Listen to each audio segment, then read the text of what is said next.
I think that there was a relative consensus on approach to China until recent years. I think that consensus is fraying.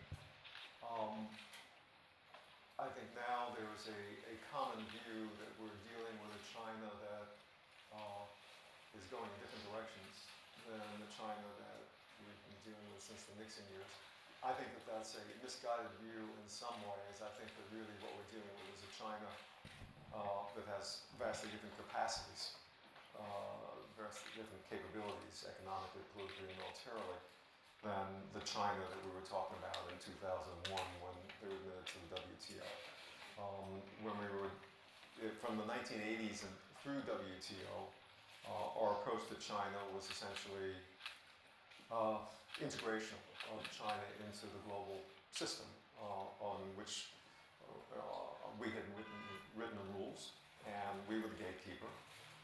And there was I think, a common consensus that as China joins the international community, including the WTO, they will become, in some sense, more like us, and that rivalry will be muted as a result. I think that there was a lot that was incomplete about that particular view.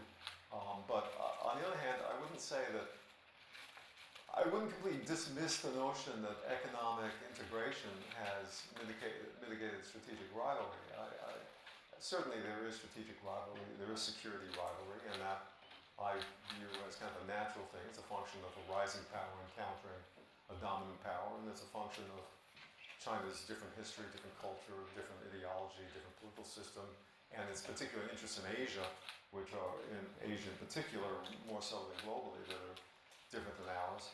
But still, if you take a comparison with the other great power in the world, Russia, and you look at U.S.-Russia relations and compare it with U.S.-China relations, I think what you'll see is that the economic interdependence between the U.S. and China has produced a different kind of relationship than the relationship between the U.S. and Russia.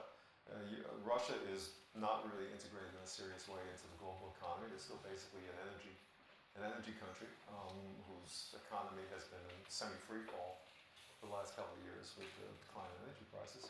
And it's hard to see much common interest or much commonality in the U.S.-Russia relationship right now. It's basically nothing but strategic rivalry right now. Whereas in the case of China, there are all kinds of issues where we cooperate, all kinds of mechanisms for muting strategic rivalry.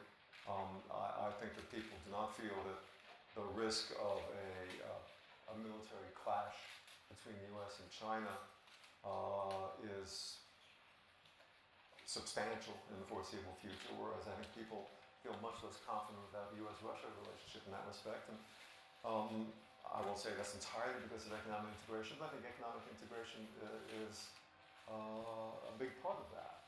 The Chinese leadership understands that, to use Bob Zellick's phrase, that maybe they aren't a completely responsible stakeholder, but they are a stakeholder in the global system. And to the extent that they have conflicts with their neighbors or conflicts with the United States,